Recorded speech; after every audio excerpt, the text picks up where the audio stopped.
Hey everyone, Big Pauly back for a brand new movie review. I've just come out of the cinema, my view down here, which strangely enough was really busy today. It's the busiest I've seen it this year.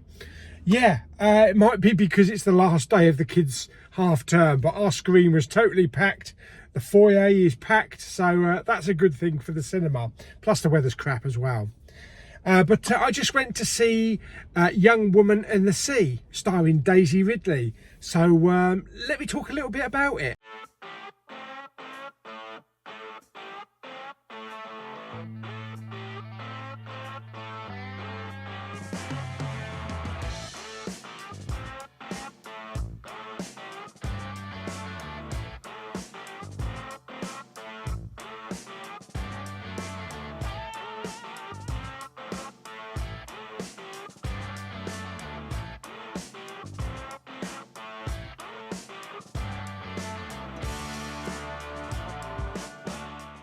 Okay, so Young Woman and the Sea is the latest entry from Disney. It stars Daisy Ridley as Trudy Ederle. Who? She was the first woman to ever swim the English Channel from France to England. So the film kicks off in 1914.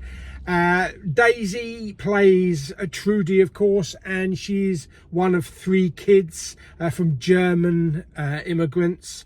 Her dad works as a butcher in Manhattan, and the two daughters, Trudy and her sister, have a fascination with water, have a fascination with swimming, but it's very difficult to get it into swimming because back then, you know, it's a man's thing. In fact, at the beginning of the film, when the BBFC logo comes up with the title of the film, and you know underneath it says, you know, what you can expect in the film, it does say discrimination. Now some people would say it's a man bashing film because there is a lot of, in a way, man bashing, but it's how it was back then. You know, women didn't do this, women didn't do that, and it's the struggles of these girls to get recognised, to get into competitive swimming, and to be able to do what all the men swimmers are doing. The film shifts to 1926, where we get Daisy Ridley playing Trudy, and she's doing pretty well in the competitive sports with, you know, going into the Olympics. But where many men have failed before trying to swim the English Channel, Trudy thinks that she's got what it takes. Now, first of all, the film looks absolutely gorgeous. The cinematography is beautiful, with old 1926 Manhattan, and just the overall look looks really clean and very polished. The acting, I thought, was fantastic.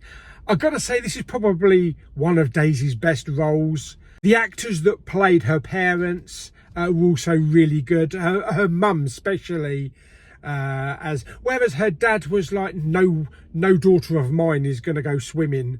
You know, because it's a man's game. Her mum was very forthcoming. She was like, you know, you go do it, and that shined across. And yeah, I thought it was a really lovely film. There was some great music in the film. Also co-stars, we have Stephen Graham in there, who puts in a bit of a comedy spin there, and he's one of the men that cross the channel. And we also have Christopher Eccleston as well, who is brought in to train Trudy to do it. But he's got his ulterior motive, and he's a bit of a git, actually. He's a bit of a git in the film. It is a sports underdog story. At times, it kind of reminded me of the original Rocky, when you think all hope is lost, and you just have to pray and hope that you get through it. Also, in a weird way, it kind of also reminded me a little bit of Apollo 13 as it got to the climax of the film. You remember the scene where they were all in Houston waiting for, you know, the Apollo 13 to make contact with them at the end. It kind of had that feel and that tension, edge of the seat type of thing towards the end of the film. As I say, it looked absolutely beautiful. It sounded fantastic. The acting was great.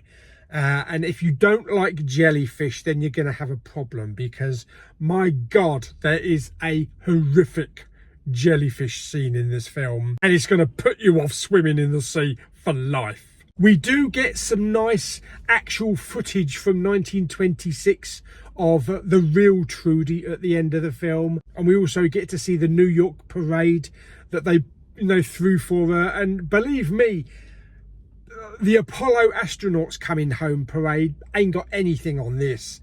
I had no idea that it was that important and she meant that much. But I really enjoyed it. I thought it's a really beautiful film.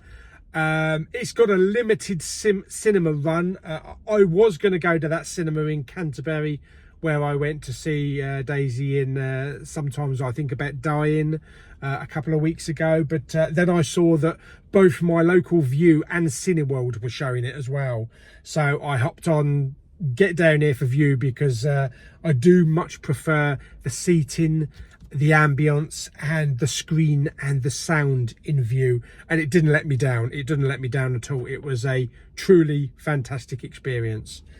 As far as I'm aware, the film will be coming on Disney Plus, but I don't know when, but I would definitely give it a go when it does come onto Disney Plus, because I really enjoyed it. 2 hours and not a boring moment, great character moments, and yeah, very well done. So there we go. So hope you enjoyed my little review of Daisy Ridley in Young Woman and the Sea from Disney. If you did, like the video by giving it some thumbs up. Don't forget to subscribe, comment and share, and I'll see you on the next video very soon. Bye bye.